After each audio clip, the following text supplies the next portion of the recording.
Magandang araw po mga kaagaw. Mayroon naman tayong Chinster na bulletproof tires. Ayun oh, apat na gulong to mga kaagaw, pero isa lang yung nabidyohan ko kasi may ginagawa pa ako kasi. Ayun oh, panoorin nyo. Iba ang lock nito na naman. Kasi yung mga bulletproof, iba-iba ang kanyang lock. Ito, dalawa ang lock nyo. Mayroong maliit at saka mayroong malaki. Ito siguro ang bulletproof na parang simple lang tanggalin kasi yung lock niya andyan lang sa labas. Makikita lang natin pag iwaklin natin yung labi ng gulong. Ayun oh, napakasimple lang tanggalin.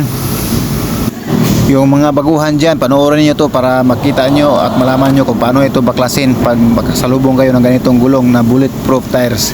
Ayun oh, iba-iba kasing klase, pero mas mabuti yung makapanood kayo para may idea na kayo kung paano ito baklasin. Ayun, panoorin nyo to. Tapos kabila naman tayo kasi dalawang lock yun, sa kabila at saka sa kabila naman. Nag-atbang kasi yung lock niya mga kaad. Yun, medyo madaliin natin ng konti para hindi tayo matagalan. Ayun, i-forward natin konti.